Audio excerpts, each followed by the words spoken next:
The discovery of honey. Quick fiction.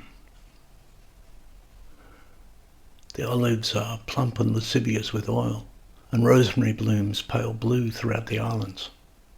Dmitri walks his donkey carefree in the mist, and there are crystals shining in the bay, and the shadows of the mountain are soft violet. When night comes, the constellations are drooling syrup, and I swear the kisses of girls are sweeter now.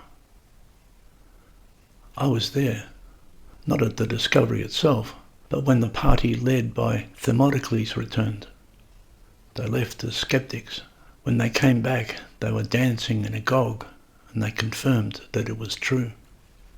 The story I heard was that a shepherd boy from Arcadia named Zodicus was betaken with the goddess, although no one is very clear which one. He caught her one day swimming naked in a pool, and he crept up to where her garments were draped over an old broken tree, so that from there he might watch her, entranced. But then, they say, a swarm of bees swept upon him, and beset, he dove into the pool, and he stayed under the water until he was sure the bees had desisted. When he came up from the water, the goddess was gone. He went to the old broken tree where she had draped her garments. Oozing from the scar of the wood, he saw a golden liquid, and he thought it was the ichor of the goddess herself. He dipped in his finger and tasted it. After that he ran home and told his father, Menandros, who at first would not believe him. Once he had seen it and tasted it for himself, though, he was beside himself, Menandros, and ran into town and seemed delirious, and rumours began. They decided to send Themistocles and a party of 6 others to investigate. I was sitting with my friend Phoebus in the shade, and he was making a pipe, shaping a length of willow with his knife. Just then, at the far end of town, there was yelling and whooping, and then the thudding of drums. There was movement.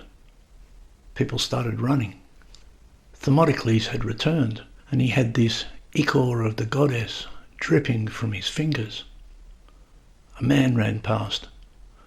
"The gods have delivered us a gift," he was crying, and he waved his arms at everyone he ran past, saying, "Come, come." I saw a woman drop the pot she was carrying and start running. "What is that?" asked Phoebus, standing up. I stood up too, craning my neck and trying to see. "Themistocles comes back," I said. The party had been gone for several days. No one believed the story told by Menandros. He was babbling, but it was because the sweetness of the ichor had diffused within him and overcome him. He had tasted nothing like it. His tongue was accustomed to herbs and mutton. He said his son, Zodicus, had been touched. It was too much for him. He had no way to understand it. But Themistocles came back rejoicing. A crowd quickly joined him, and music started up, and there were cries of praise, bursts of rapture, wails of joy. That was the moment I realised everything has changed.